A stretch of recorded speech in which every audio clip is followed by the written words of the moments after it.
Quand une petite fille murmura « Papa a dit que ça ne ferait pas mal », le sang de la domestique se glaça. Ce qu'elle découvrit la força à appeler la police sans hésiter. Le père croyait que sa fortune et son influence le protégeraient. Mais lorsque la mère revint, la vérité détruisit tout. Vous ne croirez pas comment cette histoire se termine. Avant de commencer, dites-nous dans les commentaires quelle heure il est chez vous et de quel pays vous regardez. Allons-y. Le grand bureau du domaine Whitmore était silencieux. Le genre de silence que seul l'argent peut acheter. De lourds cadres dorés ornaient les murs, les yeux des ancêtres peints fixant la pièce d'un regard sévère. Des livres reliés de cuir reposaient en rangées parfaites. Et pourtant, au milieu de ce calme, un son se fit entendre, des sanglots étouffés. « Ne bouge pas, ma chérie », murmura la domestique en s'accroupissant devant l'enfant. Son uniforme noir et blanc était impeccablement repassé, mais la peur assombrissait son visage. « Montre-moi où tu as mal. » La fillette, âgée d'environ 7 ans, portait un tablier bleu marine bien rangé sur sa chemise blanche. Une main serrait le bas de son dos tandis que des larmes coulaient sur ses petites joues. Sa voix se brisa lorsqu'elle dit « Papa m'a dit que ça ne ferait pas mal. » La domestique se figea. Ces mots la transpercèrent plus fort qu'un cri. « Qu'est-ce qu'il t'a fait ?» demanda-t-elle d'une voix tremblante. La fillette secoua timidement la tête. « Il m'a fait porter les grosses boîtes. Il a dit que je devais m'exercer à être forte. Mais ça fait mal. Ça fait très mal. » Son petit corps tremblait, sa main pressée contre son flanc. La poitrine de la domestique se serra. Elle avait vu comment M. Whitmore, grand, impeccable dans ses costumes, se déplaçant dans le manoir comme un roi, traitait la fillette avec froideur et indifférence. Il ne lui ébouriffait jamais les cheveux, ne l'embrassait jamais pour lui dire bonne nuit. Et maintenant, la vérité se déversait. Ce n'était pas de la discipline. C'était une punition. « Pourquoi ne me l'as-tu pas dit plus tôt ?» murmura la domestique en écartant les boucles humides du visage de l'enfant. « Papa a dit de ne pas le faire, » chuchota-t-elle. « Il a dit que si je parlais, ce serait pire. Et maman ne me croirait pas. Elle l'aime. » La gorge de la domestique se serra. Les souvenirs de son propre beau-père refirent surface, des corvées utilisées comme châtiment, la cruauté dissimulée derrière le mot éducation. Elle s'était juré de ne plus jamais se taire si elle voyait cela de nouveau. À ce moment-là, la porte du bureau s'ouvrit. La grande silhouette de M. Whitmore bloqua la lumière. Peau pâle, veste sur mesure, chaussures vernies. Son regard glacial se posa sur elle. Ses lèvres se tordirent. « Que faites-vous à genoux avec elle ?» Sa voix était basse, menaçante. La domestique se redressa vivement, protégeant l'enfant. « Elle a mal. Elle pleure. Qu'est-ce que vous lui avez fait faire ?» Il laissa échapper un rire glacial. « Elle dramatise. Tous les enfants le font. Un peu de poing ne la tuera pas. Ça la renforce. »« Elle a 7 ans, » répliqua la domestique, la voix tremblante de colère. « Vous pouvez lui détruire la colonne. À quoi pensiez-vous ?» Ses yeux se plissèrent. « Attention. N'oubliez pas votre place.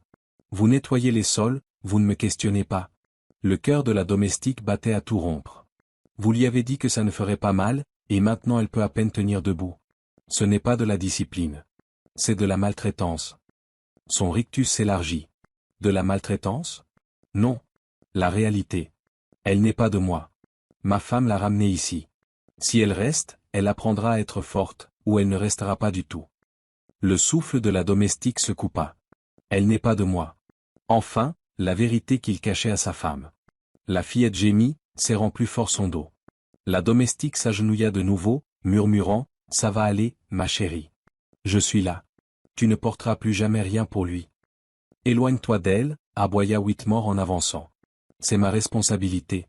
Fais ton travail et tais-toi. » La domestique leva les yeux, le regard enflammé. « Mon travail, c'est de la protéger. Et vous, vous la blessez. » Il ricana. « Et que vas-tu faire? Appeler ma femme? C'est elle qui a supplié pour cette adoption. J'ai accepté seulement pour lui faire plaisir. Tu crois qu'elle croira une servante? » La voix de la domestique se brisa mais resta ferme. « Je n'ai pas besoin de sa permission.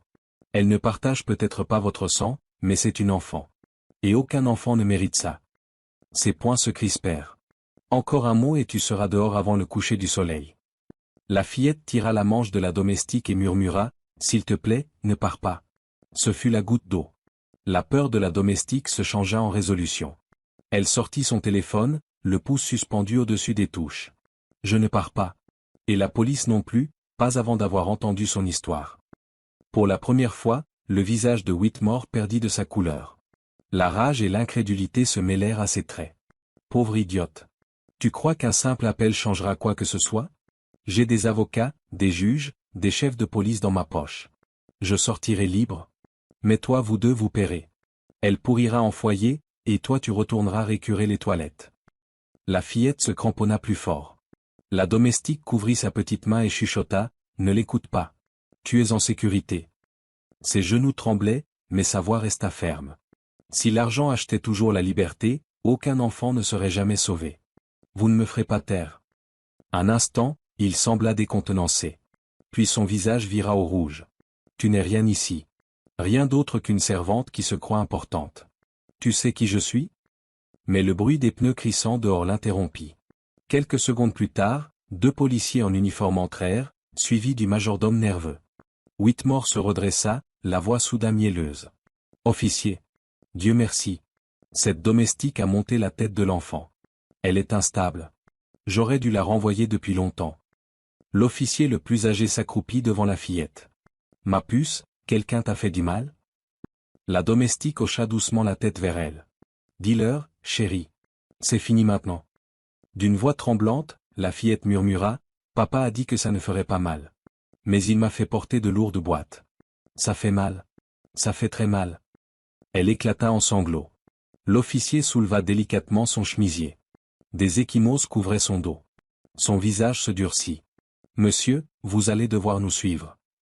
Le masque de Whitmore se fissura. Il éclata de rire. Des bleus? Tous les enfants se font des bleus. Vous savez qui je suis? Mes avocats auront vos têtes demain matin. Le plus jeune officier sortit les menottes. Gardez ça pour le juge. Vous êtes en état d'arrestation pour maltraitance et mise en danger d'un mineur. Whitmore recula, paniqué. Non, vous ne comprenez pas. Je suis intouchable. Ce domaine, ce nom il signifie tout. Je serai rentré pour le dîner. Mais avant que les menottes ne se referment, une autre voix s'éleva dans le couloir. Calme mais implacable. Pas cette fois. Tous se tournèrent. À la porte se tenait Madame Whitmore, encore en manteau, le visage livide. Elle était revenue plus tôt, alertée par le message affolé de la domestique. Ses yeux allèrent de son mari à la domestique, puis à sa fille en pleurs. « Maman !» cria la fillette, tentant de courir mais trébuchant de douleur. La domestique la retint doucement et la remit dans les bras de sa mère. Les mains de Madame Whitmore tremblaient en embrassant le front de sa fille. « Que s'est-il passé, ma chérie ?» En pleurs, la fillette répéta, « Papa a dit que ça ne ferait pas mal. Mais ça a fait mal. » Le souffle de la mère se coupa. Lentement, elle se tourna vers son mari, la voix basse et vibrante de colère. « Je t'ai fait confiance. Je t'ai laissé avec elle. Et c'est ce que tu as fait? Clara, écoute-moi, supplia-t-il. Elle exagère. C'est toi qui la voulais, pas moi.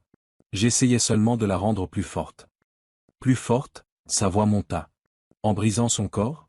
En écrasant son cœur? Elle secoua la tête, des larmes de rage aux yeux. C'est ma faute. J'ai cru que ta richesse signifiait sécurité. Que ton nom signifiait honneur. J'avais tort. Elle embrassa de nouveau le front de sa fille. Je ne le laisserai plus jamais te faire de mal. Puis elle se tourna vers la domestique, lui serrant la main. Merci. Merci d'avoir vu ce que je refusais de voir. D'avoir été plus courageuse que moi. Les yeux de la domestique s'embuèrent. Je n'ai fait que ce qu'une mère ferait. La mâchoire de Madame Whitmore se raffermit. À partir de maintenant, vous n'êtes plus seulement une domestique dans cette maison. Vous êtes la raison pour laquelle ma fille a encore de l'espoir. Derrière les policiers, Whitmore rugit, vous allez le regretter, Clara. L'argent règle tout. Mais l'un des agents le poussa vers la sortie. Pas aujourd'hui. Votre argent ne vous sauvera pas cette fois. Alors qu'il l'emmenait, ses cris s'évanouirent. La mère serra sa fille contre elle et murmura, on s'en va. Ce n'était jamais une maison. Juste une prison bâtie sur des mensonges. La domestique soutint la fillette d'un côté, un petit sac dans l'autre main. Ensemble, les trois sortirent à l'air libre. Derrière elle, le manoir demeurait silencieux. Pour une fois, la richesse avait échoué. Pour une fois, la vérité avait triomphé.